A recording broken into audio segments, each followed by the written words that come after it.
In politics, knowing when to call it quit is a virtue, but it is rather unfortunate that most leaders never want to leave office even when it becomes clear that they have nothing left in the tank. On January 19, New Zealand's President Jacinda Ardern announced that come February 7, she would be resigning from her prestigious post as New Zealand's Prime Minister. Ardern admitted she no longer had enough in the tank to handle the most prestigious job anyone could dream of, but promised to find other ways to keep working for her country. While many applauded her for recognizing her limits and putting the interest of her country first, other selfish leaders who hardly ever accept their incompetence saw her as an anomaly. Even the most incompetent leaders hardly ever resign, let alone admit they no longer have what it takes to lead their nations, and are always ready to do whatever it takes to stay in power, even if it means rigging elections.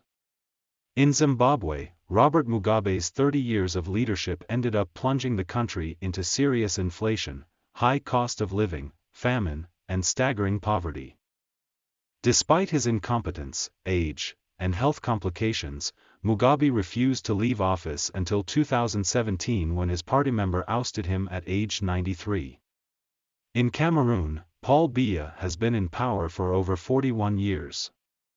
On January 20, a video of the old man looking completely disoriented before his speech at the US-Africa Summit went viral on social media. In the video, the 90-year-old couldn't even remember where he was, why he was there, who were the people in front of him, and what he had to say. Such a shocking and embarrassing video confirms that the old man has got nothing left to offer, but he continues to rule even though it has become clear that he isn't in a mental or physical state to rule anything. His 40 years of leadership has plunged his country into widespread poverty, corruption, embezzlement, violent conflicts, yet he appears to have no intentions to admit he has become incapable to carry out even his most basic of functions as president. Uganda's Yoweri Museveni, who has been ruling for 37 years, seems not willing to accept the fact that he isn't the best man for the job either, and just like the others, he too is willing to crush any opposition that stands between him and his presidency.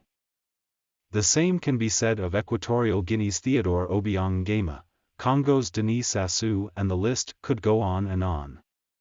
The desire to stay in power isn't, however, peculiar to Africa alone.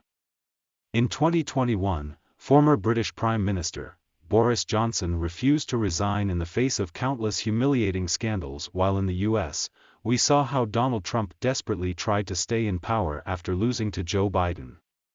What these power-mongering leaders seem to forget is that no matter how good of a revolutionary leader you once were, if you refuse to leave power at the right time, you become a problem for your people.